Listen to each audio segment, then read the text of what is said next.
Good morning! Happy first Saturday of March. Welcome to the community garden in Olive Branch. It's obviously dormant because we have yet to start planting. I hope the sound is okay because we have a lot of wind. We'll see. For now, we're going to learn about composting during this hour. I'm going to go get my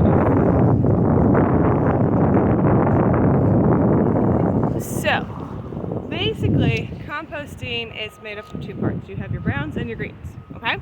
Your greens are your coffee grounds, your tea bags, your lawn clippings, your vegetables and fruit scraps. You can even put your weeds in there. You can put your eggshells. Yeah, so those are your greens. Your browns are your fall leaves. So once I've turned colors, gotten crispy, and turned them brown, those are now qualified as browns. Your pine needles, your twigs, your chipped up bark or tree branches, those are all browns, okay? Straw, hay, those are also browns. If the closer you can get your ratio to 50-50 of the browns and greens, the quicker you'll have a turnover because beans and rice make you protein. Yes. So there are different ways of doing this. The most simplest, so how fast do you want your fresh compost? Do you want it in a week, or do you want to do no work at all and in a year be like, oh sweet, look, I have compost, you know? So the most simplest method possible is to go make a pile in your yard and put all your grass clippings, all your leaves in it. Just dump it on there. In a couple years, you will have a pile of fantastic compost that you did absolutely no work. Some ways you can speed up the process is by putting, I'll show you something.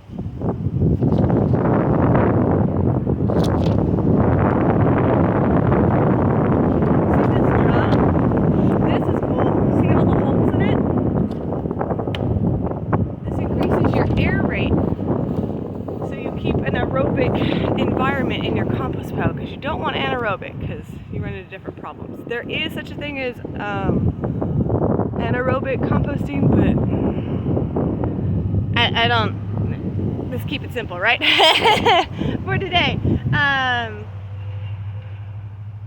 So yes, okay, so here's crazy. There is something called the bell-shaped curve. I'm going to use purple because I like purple. And when you first start a compost pile, there's no heat in your pile, okay? It's your initiation phase. Then as you let it set, the heat increases to up to 170 degrees.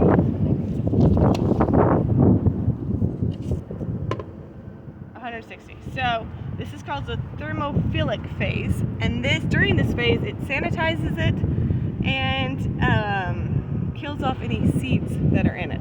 Okay, and then once the temperature comes down, the worms are your best friends, and then they produce your black gold of awesomeness. Okay, so if you put a pipe down the middle that has a bunch of holes in it so that air can come down the pipe and go through the holes, you're going to make it so your pile doesn't overheat, okay? Because you can run into that, especially how hot it gets here in the south. It can turn to ash, it can combust, and not often, but it happens, okay? So if you increase your airflow, you reduce your capping out on your temperature range, and you can keep your microbes alive and doing what you want them to do. Okay? So another way you can do it is, can you guys see my tumbler?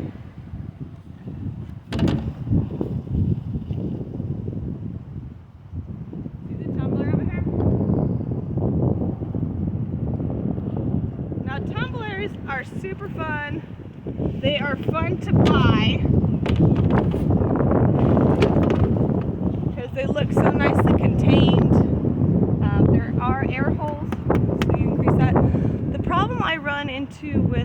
tumbler. Again, you still want the same 50-50 ratio to get a quick turnaround.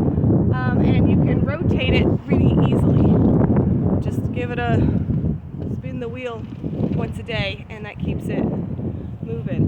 But the problem I've run into is that it gets too hot.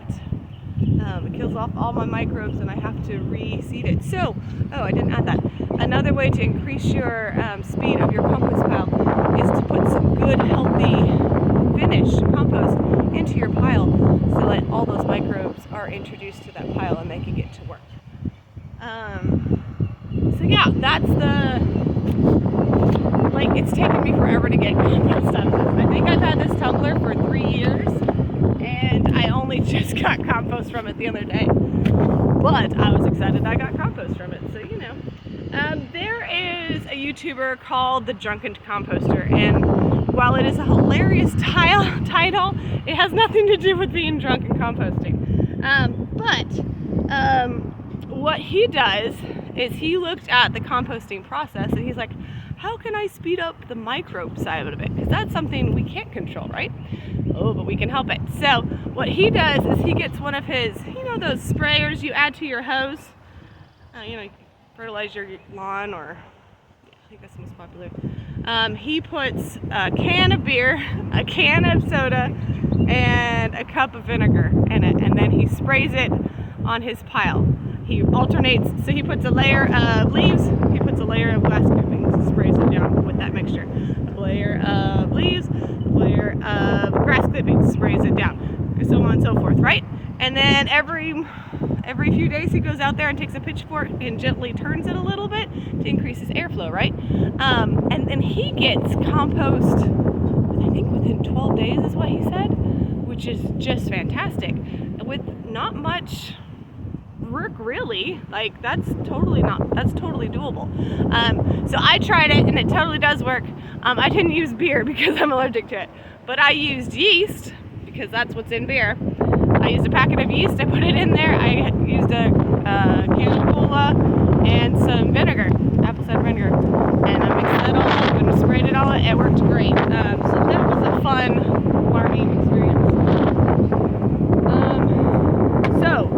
Some people like to till their pile, which I don't like doing because that's going to kill off my work friends that are making all that black gold. So I'm not a fan. Take a more gentle approach. So things like this tub where I can throw it on the ground and roll it around a little bit to rotate the compost. The tumbler where you can just spin it and it rotates it, just increasing the airflow with the pipe. That's what I do at home. I keep it really simple. I have a pile, a pipe in the middle, and I just put all the leaves and grass clippings around my pipes, and that's all I do.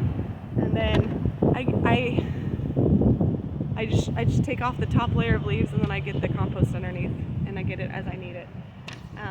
Again, if I were to spend more time layering it, I would be a much faster, quicker turnaround.